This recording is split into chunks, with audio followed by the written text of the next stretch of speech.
Hey, I'm Allison Hare, a former corporate executive turned results-based coach for women making big moves. And I am on a mission to help you and me create way more space and freedom and fulfillment in our way too busy lives. Welcome to the Late Learner Podcast, where here we are ditching the outdated norms. You know, the ones that we were all taught to live in. And we find way more modern and approachable solutions that just work better for you. So what are we late learning today? Well, when you get your picture taken, you probably think about being happy, polished, put together, smiling, you at your best self. You might even groan at the thought of getting new obligatory headshots done for work or LinkedIn or social media, or even have some stress over how you look for something celebratory like a graduation or a wedding. But what if you got your picture taken when you were at your very lowest? Not to wallow in it or be really depressing, but to capture your strength and essence and a moment in time that probably will reshape you forever. It is an interesting concept that came up today in our conversation, and I could not wait to bring this to you. Today's guest on the Late Learner Podcast is world-famous celebrity photographer, inventor, and innovator, Jeremy Cowart. Huffington Post has named him the most influential photographer on the internet. He has photographed Taylor Swift, Carrie Underwood, Allison Hare. Yes, you have heard that right. I'll explain in a minute. But he has photographed some of the biggest names on the planet, blending the most futuristic and groundbreaking technology in a minute. And now he's made his process available to the public, and it is so innovative.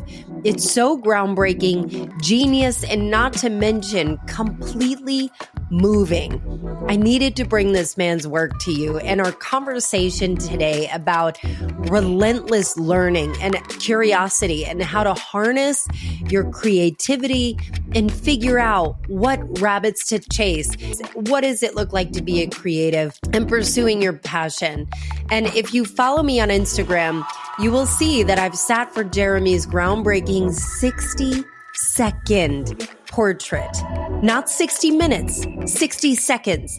And it is a portrait shoot that produces almost 200 unique images with different backdrops, lighting, edits, everything, all beautiful, only a minute. People fly in from all over the world to sit with him for 60 seconds. So if you are thinking about all of the creatives that you might know, you absolutely need to send this episode to them right now. But before we get to our chat with Jeremy Cowart, let's get to the good stuff. What is stuff? It stands for the surprisingly true, useful fun fact. And today's is an interesting study out of Vienna, Austria that shows that taking a virtual tour through a museum can boost your mood. In other words, looking at digital art can give you a pretty significant benefits of looking at art in person. So if you're needing a lift, maybe do an image search of a type of art that makes you happy and notice, how does it make you feel? By the way, for any art nerds that are out there, my very favorite piece of art is called The Swing. It's from the Rococo era by the artist Jean-Honoré Fragonard. I got to see it in person on a 4-hour layover in London, but that is the story for another day. Okay, let us get to our chat with Jeremy Cowart.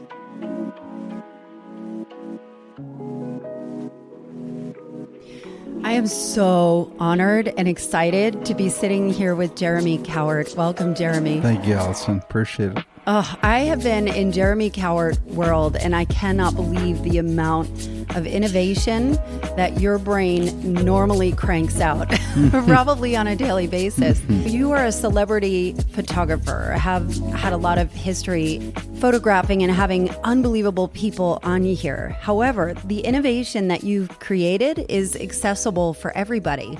Why? Good question. I've just realized that I love working with the public. Love working, there's actually a lot of downsides to the big client fancy shoots, and there's a lot of upside to working with the everyday stranger that walks in here. And I've just realized over a long time that I think I like it more. It's crazy. Yeah. So you have the Portrait Lab. Can you explain, how did the Portrait Lab come about? A 60-second photo shoot that cranks out almost 200 individual different portraits, different backgrounds. Yeah. How did this even come about? Just chasing one little idea at a time for a long time. Truly, because like 10 years ago, I was messing with projection. And then it was like, what if I can get the lighting to change? And then it was turning the one image at a time on a projector into movies that I would make. And then, just years and years of literally in the lab tweaking and like just trying different things. And it just kept progressing. Then I had to figure out the business model. And so, it's landed on this like 1 minute experience that I do with people, and we just did one. Yes. And before you, there's a family of 6 in here that I think I did 8 shoots for them. And I've done up to 160 of these in one day. Wow. It's crazy for sure. I don't know of another photographer on the planet that does it this way, but I'm a little crazy for sure. Well, let's talk about that, because I think that your whole career was built off of doing things nobody has ever done before. So as a consumer of somebody that would get a photo shoot, you'd have to find the right photographer, kind of figure out what time you can do, get everybody together. And then typically it takes, a few weeks to get maybe the rough edits back. And then you have to pick the ones you want, send them back. And then probably it would take a few weeks to edit it. You do something where everything is done within that 1 minute. Yeah. How did that happen? Like you're innovating, you're disrupting the photography industry, making it easier not only for the consumer, but also for the photographer. Well, thank you. Yeah, it's just, I'm a nerd. Like I love editing and love figuring out workflows and love organization. And so I've just had to build new systems to make all that possible. Literally working with programmers in Atlanta, overseas in Finland to build things to make, because it's one thing to do the 1 minute photo shoots. It's another thing to handle all those files and deliver them like you're saying. And so, just a lot of teamwork to get there. But how do you even know? Because what I'm thinking about and what kept coming up again and again is innovation and having these ideas where I think a lot of us have ideas, but we don't even know where to start or to even make it possible. So if it is a big idea like the Purpose Hotel or disrupting a photography workflow that has not been done before, what makes you push on and say, I think I can figure this out? And you're collaborating with a lot of people that may say this is impossible. I think it's much like working out. It's like exercising the muscle. And once you start to get stronger, you know how to do it. It's not as intimidating next time. It's like going to the gym. The first time was like climbing Mount Everest to walk in there the very first time. The first few weeks are still kind of brutal, but then once you get in the habit, I think that the same thing goes for ideas, and I've just done it for so long now that I still have that same feeling. I don't know what's going to happen. I don't know how to do this, but I'm going to do it anyway, and I'm definitely a risk taker. I've always loved scary moments, even as a kid, I remember wanting to go into the haunted house first, like wanting to be scared, wanting to be grabbed back when they can actually grab you. Can grab. That sounds creepy. I know. Jeremy. Do you remember that? We're close to the same age. Back in the day, they could actually touch you in haunted houses. Now it'd be lawsuits everywhere. Right. So as a teenager, wanting to go up and do the risky thing. And so I think the same mentality is applied to business and ideas. And it's not all good results. There have been a lot of stupid things that have come out of being a risk taker. Really, really bad decisions, but some good ones hopefully too. But that's part of being a risk taker. You're going to get the good and the bad. I think people looking on the outside would imagine that everything is easy for you, and you have faced a lot of challenge. You have a brain disease, a neurological disorder, if I'm saying that correctly. Yep. And a lot of highs and a lot of lows. Yes. And I think about 10 years ago, there was a video called I Am Possible that went viral. But I love the origin of that story. Would you mind sharing with us? Yeah. Essentially, my friend Johnny Cuff asked me to speak at his conference, and I was like, nope, I'm good. Not a speaker. Don't want to be a speaker. Can't remember a talk. And then I kept thinking about it. I was like, I don't know, maybe I'll give it a shot. And I had an idea to draw my story. And so it just kind of told my real honest life story, which was basically growing up as a kid, thought I was stupid, wasn't doing good in school, made a lot of bad grades. And so I would repeatedly say, like, I can't do that. Like, Dad would want me to do something. I'd be like, I can't.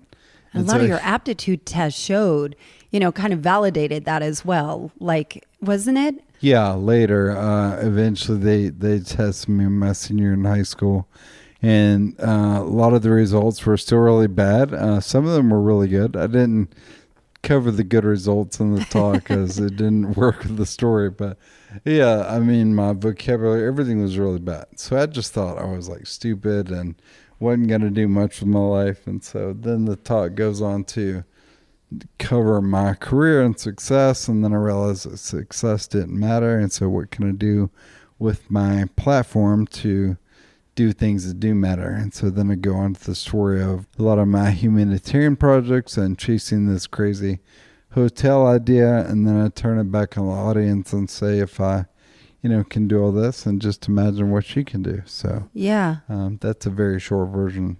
It feels like your humanitarian work and your innovation is what attracts the big names and the celebrity. Like, you seem to get more celebrity projects and big, massive projects as you continue to innovate and do all of these things. Like, what happens to your brain? Like, how does your brain work on a daily basis? Because I imagine you are a creative, like through and through, you're a creative. But I imagine somebody like myself and maybe people that have creative tendencies and probably have an ADHD brain like I do, that you wonder which rabbits to chase when there's so many. Yeah, that's a tough one. There are a whole lot of rabbits to chase, and I had a little platform I was teaching, like how to pursue ideas and bring things into the world, and a lot of it was how to know which ones. And I think it's a mixture of like waiting. A lot of times ideas seem brilliant at first, but if you wait a little while, you'll realize it just kind of fades away, or you lose passion about it. A lot of times it's about the clarity and depth of the idea, because sometimes it's like you just have the top level initial idea and nothing beyond that. But sometimes like an idea just keeps developing. I can see from top to bottom, and I'm like, oh, okay, this thing is like fully formed and needs to be done. But then a lot of times I'm like, but I don't know how to do that. I can't afford it. Like, I don't have money to do that. And then a lot of times it's running the ideas past friends and family and see what they think. And, you can get a lot of good feedback there. So it's a kind of a combination of all those things. I think, this podcast is called Late Learner. And what I find is that there are people that have created an identity off of a certain, maybe they've checked all the boxes that they think they should have checked. So they, in many cases, are high performing in a lot of ways. And where they find themselves stuck is that they have all of these ideas. They have this heart. They feel like there is a purpose. There's something else. But the thought of moving to a different direction feels really daunting. Of where do you start? And they can get stuck. I can get stuck too, of like, it's overwhelming to think of pursuing any of these. How do you handle those? How do I handle the ones that are overwhelming? Yeah, like you just have this idea and it just takes over your brain, right? You're like, I would love to do blah, blah, blah. But then you kind of rationalize it. Well, I probably won't make money. It'll be a lot of work. And you do have to go back to school, or am I going to be even taken seriously? Is this even viable? How does your brain process the ideas? A lot of times they get shelved, a lot of times they can't happen.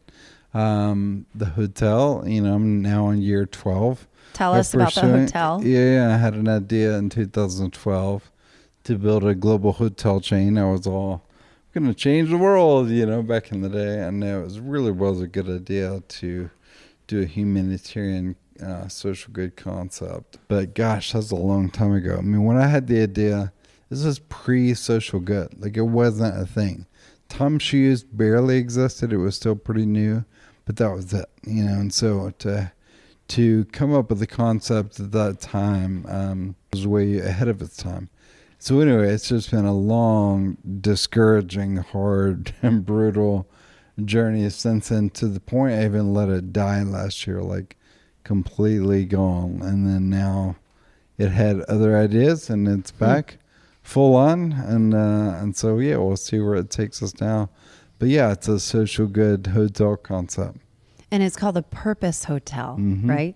Yeah. Everything in the building has some form of connection to a cause or nonprofit, or and a lot of different, like, little microwaves that things are helping nonprofits or causes, or both locally, internationally, domestically.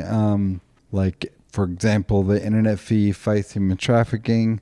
The art on the walls will come from humanitarian artists. There'll be a charity water well in the lobby that teaches people about clean water. There's like that's 3 ideas. There's like 50 of those. Oh my and God. So, yeah, but the thing is, it's crazy because over the course since the idea, social good is now not really working all that well. It doesn't move the needle because now. Is that right? Oh yeah, yeah. Because now Do you think people are fatigued by it? Oh, for sure. Huh? Yeah, I don't think they are. They are. I mean, the research proves that, like, nobody cares, because now it's just the modern day of marketing. I mean, think about, like, are you on Amazon looking for every single thing with a cause? Like, we're just not. Right. Like, I'm not doing that either. I mean, I appreciate it when something gives back, but I'm still gonna buy the best product. Convenience over cause sometimes. So we've had to pivot because the times have changed so much. And so we still will have all that as a backbone, but it's more of a creator's hotel now. There's all these crazy ideas with technology and creativity that I've been just living in for the last couple of years. And so I'm excited to see where that journey takes us. But yeah, my hope is that people will come back for all the reasons. A great hotel that gives back, but also they make insane memories in. Yeah. And speaking of memories, I think one of the beautiful things about what you do when it comes to the portrait lab and the photography work that you do is that you have a blend of past, present, and future that also, if you are the person on the inside or on the other side of the lens, it also is capturing your past, present, and future. So the technology you use, you blend like vintage and futuristic and somehow put all of these things together. But at the same time, you have this magnificent, marvelous, stunning way of capturing somebody's essence in less than 1 minute. And you do it 160 times. What is it like bearing witness to people that are being maybe seen for the first time? Yeah, it's really a unique thing that I get to do, because a lot of people come in here and I've had people weeping and crying and screaming and freaking out at the process. Really? Oh yeah. What are they screaming at? Joy. Yeah, just freaking out. They can't believe the process. Lots of explicatives. Yeah, I mean, and every time I'm like, what other day job involves making people cry tears of joy? There are many.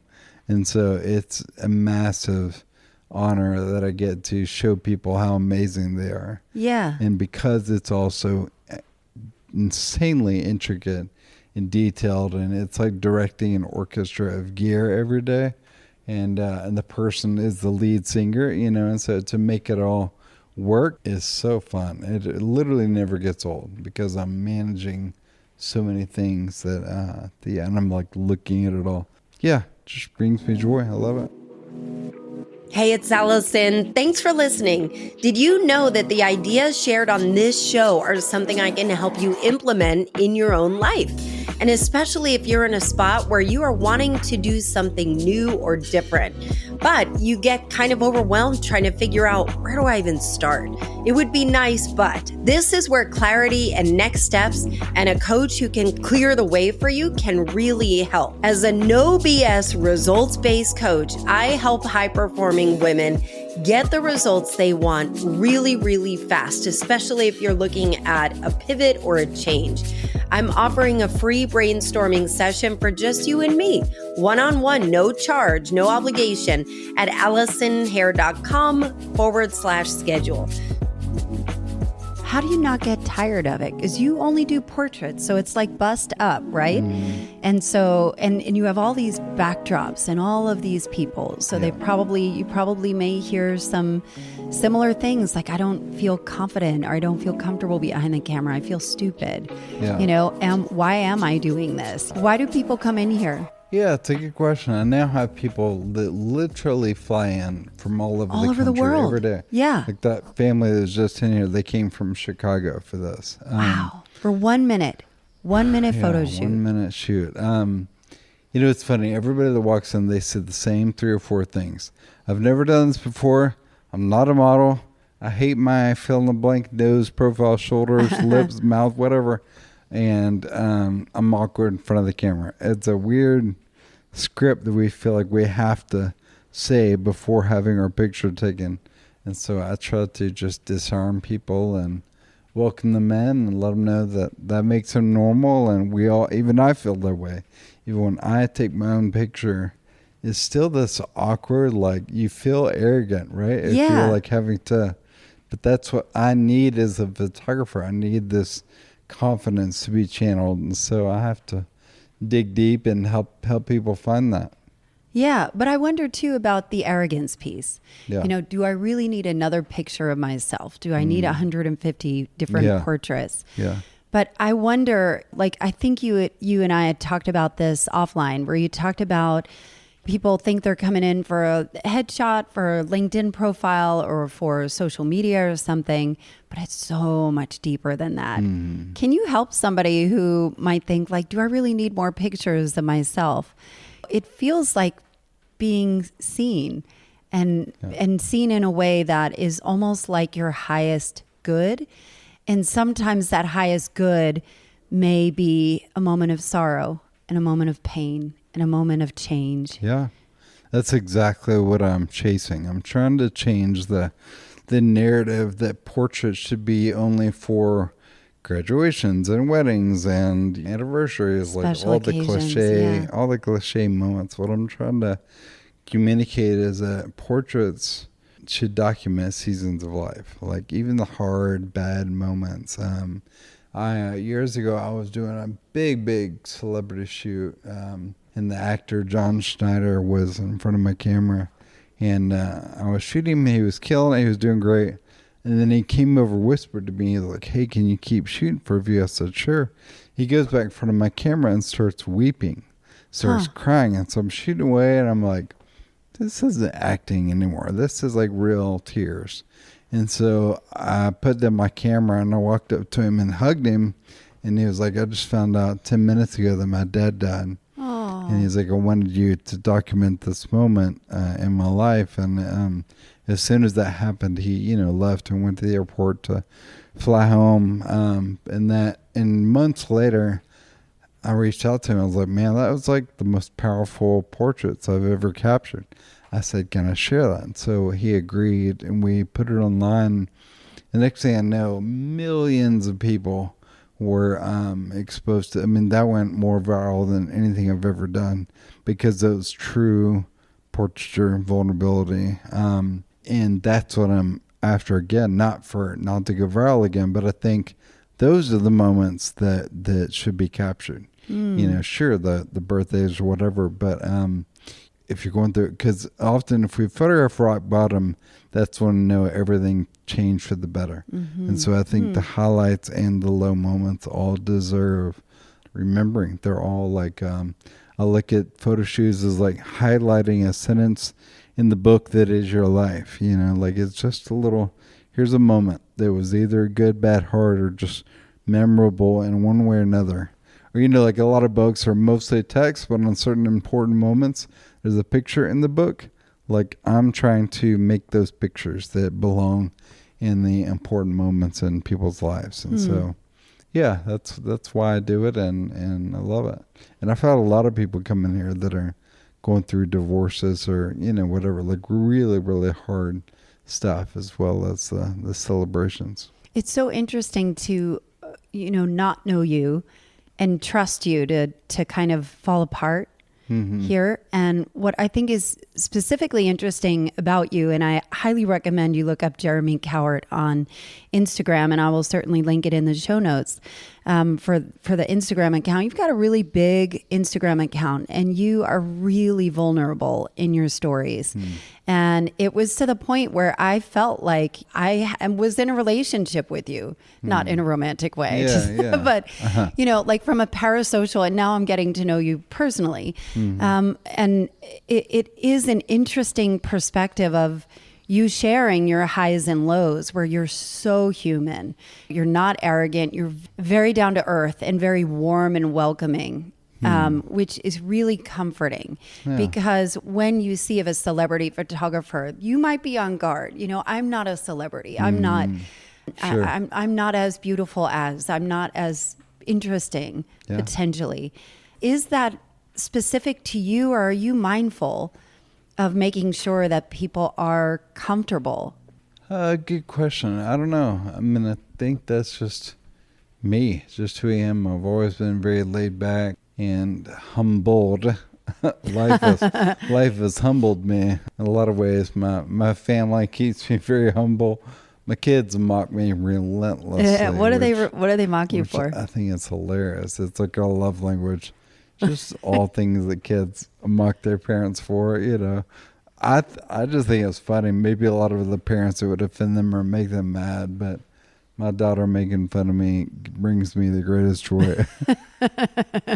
And so, I've been thinking about it. It's making me laugh. I don't know. Yeah, just try to be real and like I don't feel like I'm anybody special. And so I'm trying to do the same thing that everybody else is doing. Just pay next month's bills and, figure it all out, especially as a freelance creative. Like it's hard.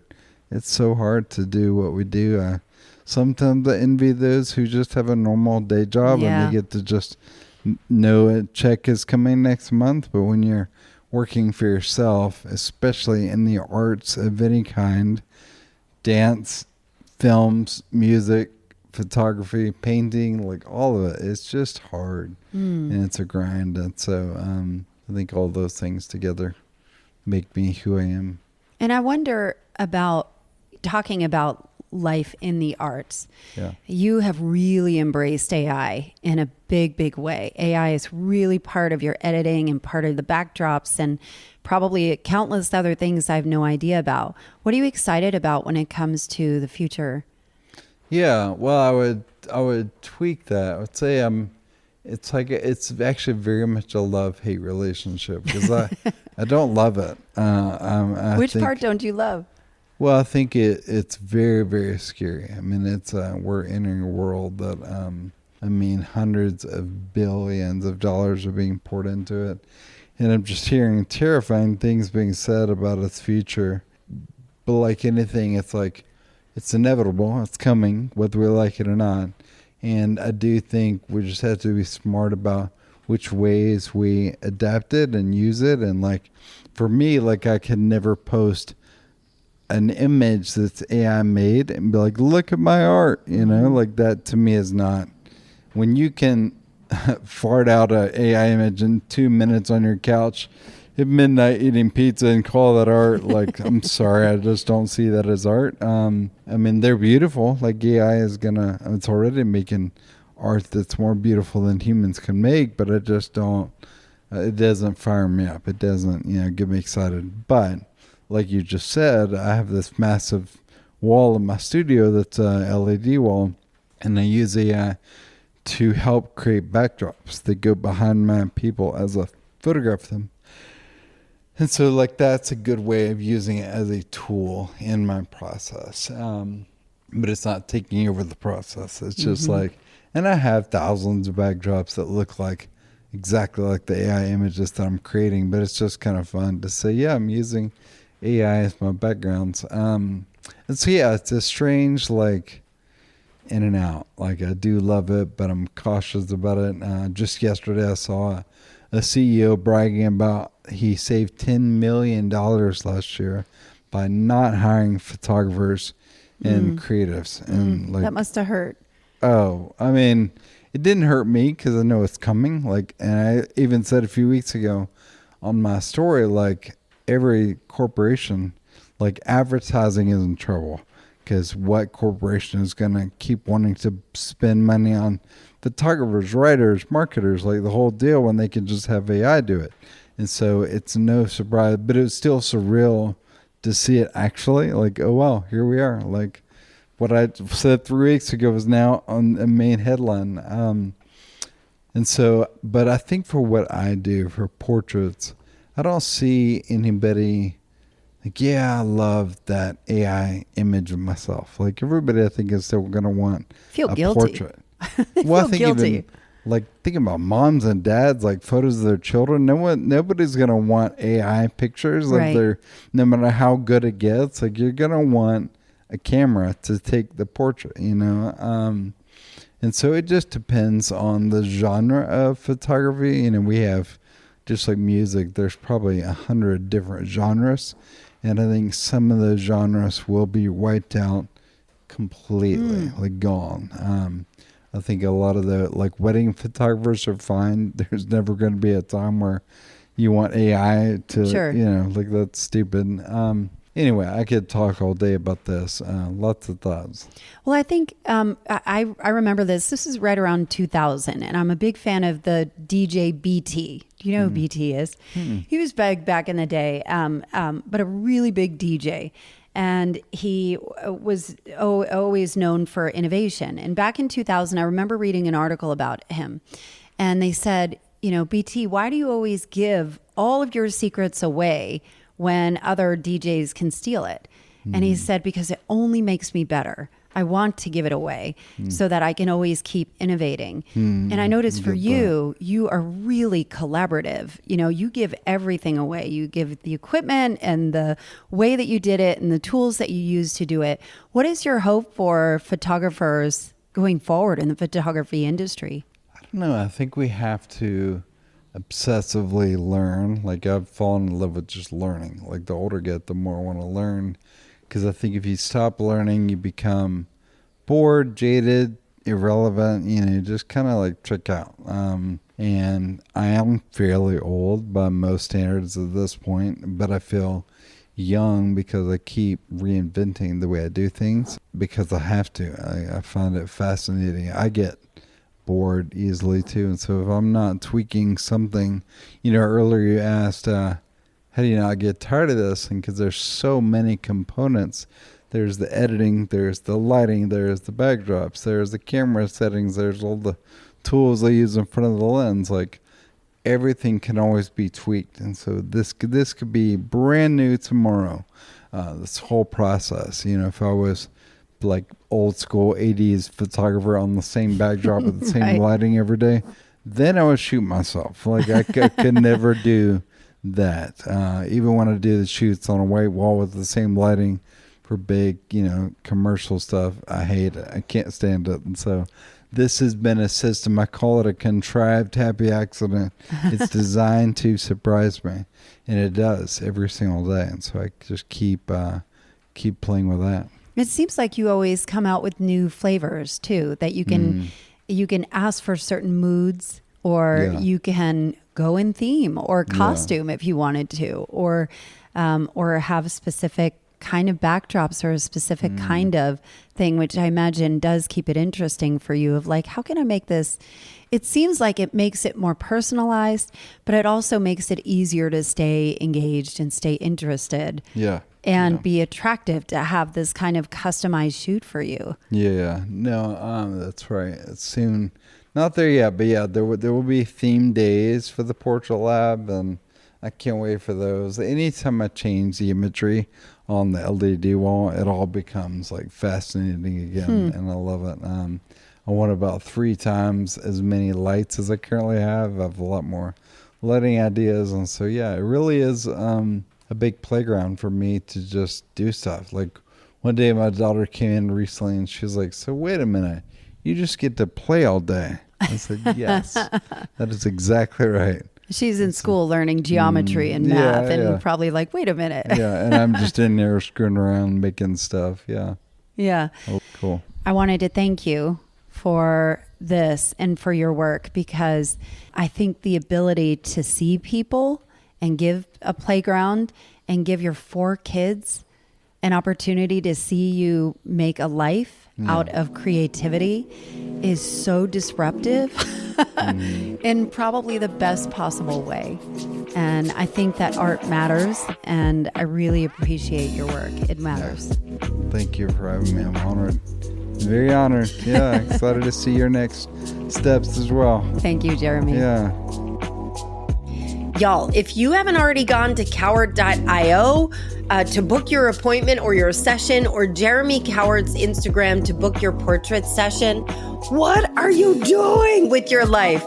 But seriously, I was so taken by the perspective shift of capturing some of the toughest moments and the essence of your truest self.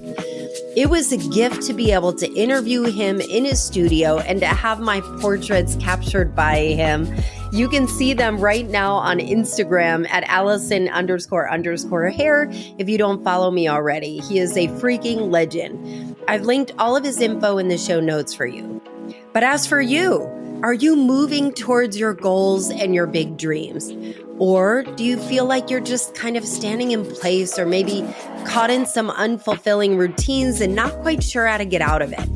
If you need a kick in the butt or a brainstorm session just to kind of get the wheels turning, you've got to do something different. If you want help with this, or just a nudge, I'm offering a free, no obligation discovery call, and let's get you moving. Book a time with me at AllisonHair.com/schedule. And as always, thank you so much for listening. Thank you so much for sharing, for having these conversations in your own lives. This is how culture changes. This is how your life changes. So I'm so grateful for your time and energy, for your reviews, for sharing, for all of it. Until next time, I'll see you on the socials.